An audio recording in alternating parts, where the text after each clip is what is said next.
자, 이런 상황에서요. 이 사안 정치권도 가만히 있지 않죠. 다음 내용 보겠습니다. 자, 야당은요. 지금 펀드, 옵티머스, 라임 이런 이름 등장하죠. 이 펀드 관련 특검 안 되면 장외투쟁이다. 특검하자. 이렇게 주장합니다. 여당은요. 특검보다는 공수처 1호 대상이다. 이게 이러려고 공수처를 만들고 있는 거다. 또 이렇게 맞서고 있습니다. 펀드 의혹 고생 공방인데요. 이런 와중에 의원직을 걸자. 이런 얘기가 나옵니다. 그러니까 여당 의원 한 분이 이 한 펀드에 투자를 했다. 이런 내용이 좀 알려져 있었거든요. 그러자 그걸 해명하면서 나는 억울하다. 단순히 그냥 투자한 것뿐이다. 자꾸 이걸 갖고 야당에서 공격하는데 어디 한번 제대로 들여다보고 내가 아무 문제 없으면 당신이 의원직 그만둬라. 나 의원직 걸겠다. 이렇게 가고 있는 겁니다. 지금요. 그 얘기가 이 기사에 실려 있어요. 자, 그럼요. 그 내용 영상으로 직접 확인해 보겠습니다. 저의 투자가 권력형 비리가 아닌 단순 투자인 것이 확인될 경우 주호영 원내대표도 의원직 사퇴로 책임지겠다고 약속하십시오. 공수처 추천위원 야당 후보 추천부터 하고 특검 결과에 대해 서로 의원직을 걸고 책임질 것을 제안합니다. 내가 위원직을 왜 그것 때문에 특검 결과가 뭔데 그러라 말이고 김경협이가 그걸 요구할 권한이 뭐 있어. 그리고 우리는 제대로 수사하라는 거야. 제대로. 자, 한쪽에서는 억울하다. 의원직 걸겠다. 그렇게 뭐라고 의혹 제기하는 그쪽도 의원직 걸어라. 그러다 막상 그쪽에서는 내가 그걸 왜 거나 지금 이렇게 반응이 나온 거예요. 지금요. 윤경호 의원님. 야당의 주장, 여당의 주장이 어떻게 보셨습니까? 의원직을 거느냐 마느냐 문제는 나중에 이게 정말로 비리와 연관이 돼 있다든지 아니면 금전거래 뭔가 대가를 받았다든지 걸리면 의원직 걸 필요도 없잖아요. 어차피 그만둬야죠. 예. 다만 여당의 원내대표에게 의원직을 같이 걸자. 이거는 제가 보기엔 김경엽 의원이 나가도 한참 나간 것 같아요. 조금 많이 나갔다 이렇게 그렇습니다. 보시는 거예요? 김경엽 의원은 본인이 말한 것처럼 단순 투자 좋아요. 그러나 지금 김영란법에 우리가 빠져 있다고 지적을 했던 게 바로 이해충돌 방지 규정이거든요. 예. 본인이 기재위 위원으로 있는 한 아무리 돈을 불리고 싶어도 이런 펀드에 돈을 넣는다는 것 자체가 저는 부적절한 행위다. 차라리 이 돈 그냥 은행에 넣어 두셨어야 된다. 예. 그런 점에서 김경엽 의원은 이게 단순 투자든 무슨 누군가의 예. 연관이 된 거든 그건 규명할 필요도 없이 부적절한 처신을 한 거다라는 생각이 들어서요. 의원직을 이런 데다가 이렇게 쉽게 걸 거였으면 글쎄요. 다른 분들 마찬가지. 저는 아까 조금만 넘어가서 한 말씀만 드리자면 추미애 윤석열 법무장관과 검찰총장의 대결인 것처럼 비춰지는데 지금 상황에서는 검찰이 입이 10개라도 할 말이 없다. 무슨 말씀이냐. 김봉현이라는 지금 구속수감돼 있는 피의자가 무차별로 쏘아야 되는 총 그 내용, 예. 진실 여부 당연히 먼저 규명을 해야죠. 예. 규명을 하려면 지금 수사를 독점하고 있는 검찰이 그 자의 입에서 나오는 얘기 중에 어디까지가 사실이고 어디까지가 허위인지를 규명을 해야 되잖아요.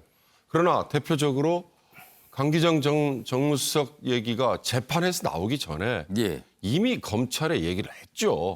근데 왜 강기정 정무수석에 대해서 조사조차 하지 않느냐. 전 그 하나만 놓고 봐도 여권을 봐준다, 야권을 봐준다는 그 다음 문제예요. 지금 아까 어느 신문이 저는 이게 법조 비리로 갈 조짐이라고 얘기를 써놨는데 저는 그런 흔적이 좀 있지 않느냐. 이를테면 김봉현이라는 사람이 주장하는 것처럼 현직 검사 아니면 전직 검찰 출신 변호사 중간에 매개를 한 변호사가 그들과 접촉을 했고 술자석을 같이 있었고 이런 여러 가지 정황들을 놓고 보면 결국 검찰이 여든 야든 간에 중간에 있는 자기 전관 변호사에게 질질 끌려가거나 아니면 그 사람 얼굴을 봐서 누구는 좀 조사를 좀 늦춰주거나 아니면 덮어주거나 이런 냄새가 좀 나요. 그러나 이런 거는 정황 가지고는 얘기할 수 없는 거죠. 그런 점에서 저는 검찰이 지금 입이 10개라도 할 말이 없다. 검찰이 왜 지금까지 라임 포함해서 옵티머스 둘 다 이렇게 뭉개고 있었느냐. 예. 그게 여권 인사가 있었기 때문이다. 야권 인사가 있었기 때문이다는 이제 와서 보니까 둘 다 뭐 있을 수 있다는 건데 그 뒤에는 결국 변호사들로 연관되는 전관예우 냄새가 좀 난다. 그래서 이렇게 질질 끌려가지 않았을까라는 오해를 받기 십상이에요. 그런 점에서라도 검찰은 지금 이 수사에 빨리 박차를 가야 되고 아까 우리 최경철 의원이 특검 얘기를 벌써 했습니다만 예.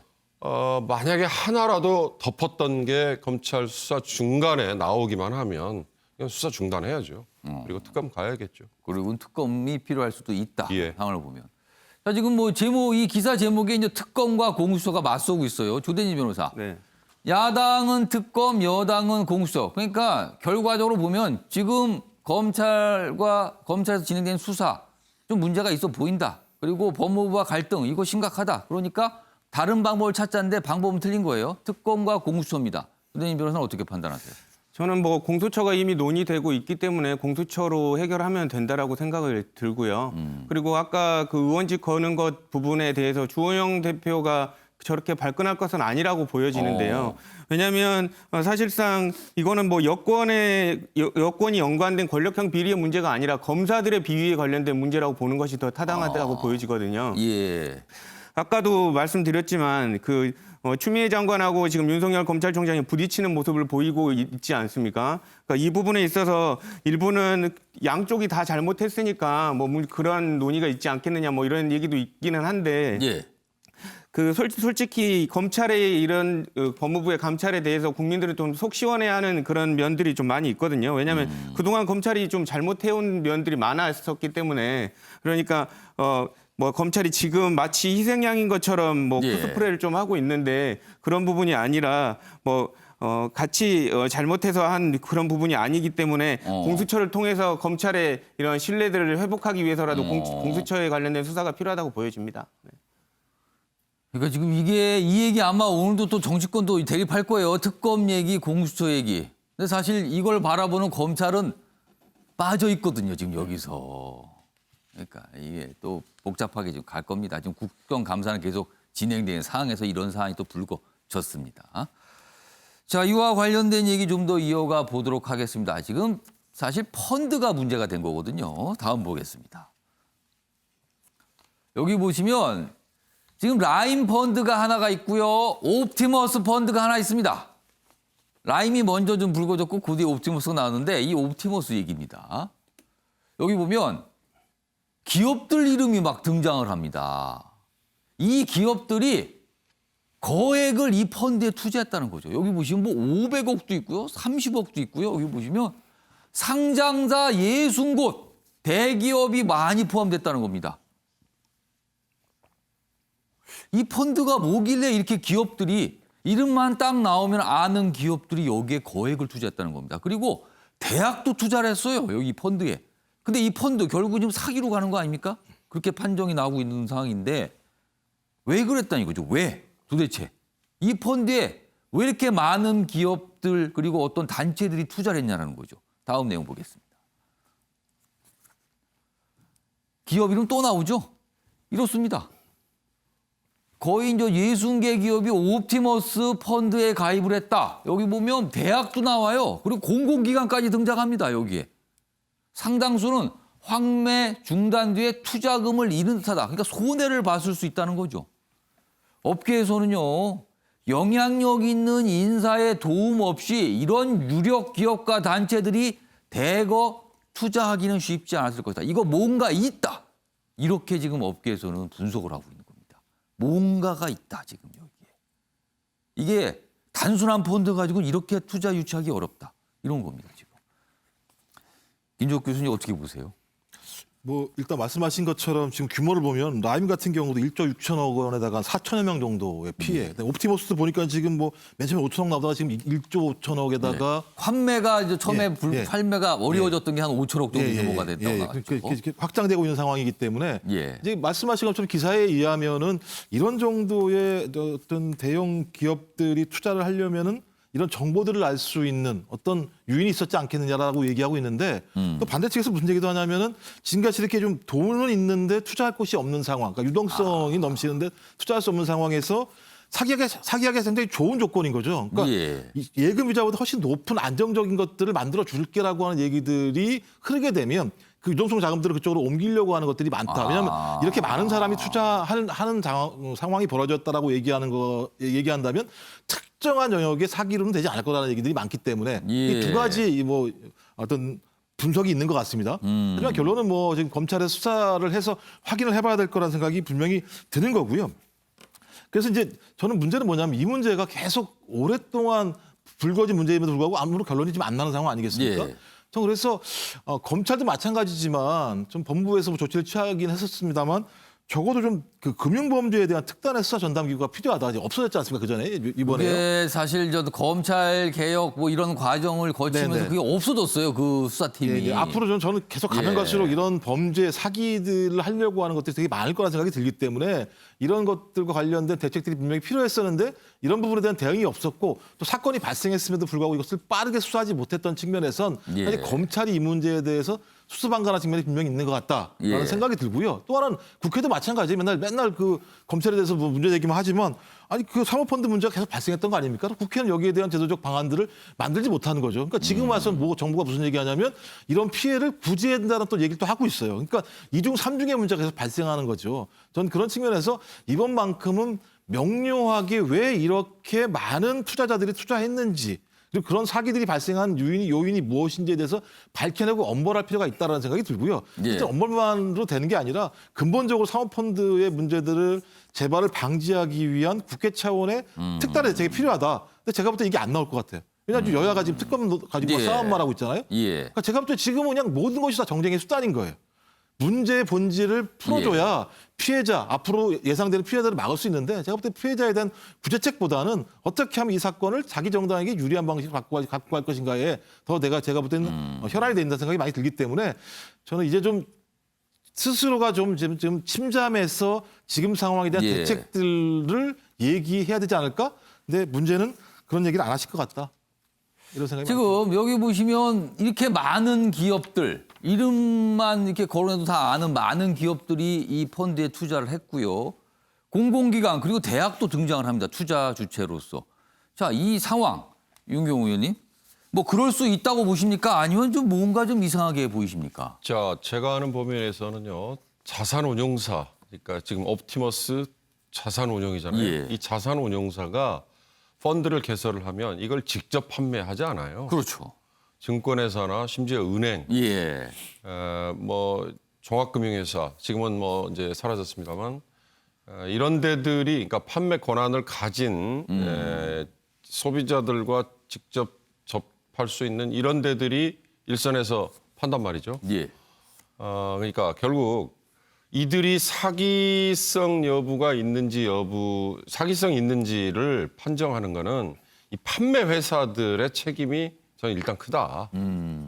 판매 회사들이 덥석 물어서 그걸 아까 우리 최경철 의원이 잠시 얘기했습니다만 현재 시중은행에서 제공하고 있는 정기예금 금리보다 훨씬 높은 뭐 2.몇%대의 금리를 그것도 일정 기간 내에 보장해 주겠다. 이런 식의 얘기를 하는 게 지금 같은 금융 환경에서는 상식적이지 않죠. 그리고 설사 이런 상품을 팔 때 판매 회사가 예. 이 자산운용사는 지금 여권에 뭐 누구누구가 뒤에서 돌봐주고 있습니다. 이런 얘기를 하겠습니까? 그런 얘기는 사실 사기꾼 입에서는 나올 수 있지만 판매 회사 입장에서는 예. 나오지 않았을 거예요. 그러니까 결국 제가 보기엔 이 옵티머스 자산운용이 만든 펀드의 설계 이거에 대해서 좀 제대로 따져보지 않은 판매 회사들이 책임 문제가 상당히 있을 수밖에 없다. 예. 이제 거기서 불안전 판매 여부가 지금 시비가 나오는 거죠. 예. 기업들의 경우는 지금 저는 이걸 보면서 사실은 어느 특정한 펀드에 이렇게 돈을 넣은 기업, 개인 고객의 명단이 저렇게 나오는 게 맞는지 모르겠습니다만 기업들의 경우는 그만큼 지금 넘쳐난다, 돈이. 예. 투자할 곳이 마땅치 투자할 않다. 곳이 마땅치 않은 거예요. 자기들 본업에 예. 투자 물론 당연히 중요하죠. 그러나 그 이외에 다른 거에도 그만큼 투자할 것이 마땅치 않았다는 걸 저는 보여주는 방증이다. 예. 오죽하면 뭐 이렇게 이런 부실한 펀드에까지 예. 돈을 투자를 했을까. 근데 사실 금융 투자는요, 개인도 마찬가지입니다만 기업도 묻지마의 경우가 많습니다. 무슨 말씀이냐? 왜 했느냐? 그러면 누군가가 권해서 했다. 뭐 이런 그 누군가는 결국 이 금융 주변에 있는 사람들이거든요. 그래서 저는 이게 무슨 영향력 인사에 도움이 있었다 이렇게 보는 것보다는 결국 우리 금융 시스템이 현재 그만큼 부실하다. 이 넘치는 돈 이걸 주체할 수는 없고 예. 조금 더 정교하게 판단하고 조금 더 예. 정교하게 평가해보고 이 시스템이 지금 붕괴되어 있는 것 같다는 생각이 듭니다. 그러니까 기업과 이런 단체, 대학들이 투자를 할 수 있는 여유 자금을 많이 갖고 있는데 투자처는 마땅치가 않고 상대적으로 수익을 좀 높은 수익을 낼 것 같은 상품이 나왔는데 그 상품 자체가 판매 과정에서 완전하지 못한 상황. 이런 게 겹치면서 이런 사고가 발생을 했다. 일단 이렇게 좀 분석을 좀 해 주셨습니다. 딱 한 가지만 추가하자면 이게 예. 공공기관 매출 채권을 위주로 하는 펀드 예. 이렇게 내걸었거든요. 그 점에서 특정한 뭐 기관을 얘기하기로 했습니다만 뭐 전파진흥원이라는 사실은 크지 않은 공공기관이 예. 지금 여기에 상당한 액수를 그렇습니다. 넣었다고 돼 있지 않습니까? 이런 부분은 제가 보기엔 명확히 규명을 해야 될 필요가 있는 거죠. 이 사안 이게 간단하게 그냥 이렇게 뭐 오늘 내일 끝날 것 같지는 않습니다. 계속 이어지는 상황. 그러면서 법무부와 대검, 추미애와 윤석열이란 두 인물의 정면 충돌 양상까지 가고 있다. 오늘 기사들은 이렇게 전하고 있습니다. 자, 이 사안 이 정도로 마무리하겠습니다.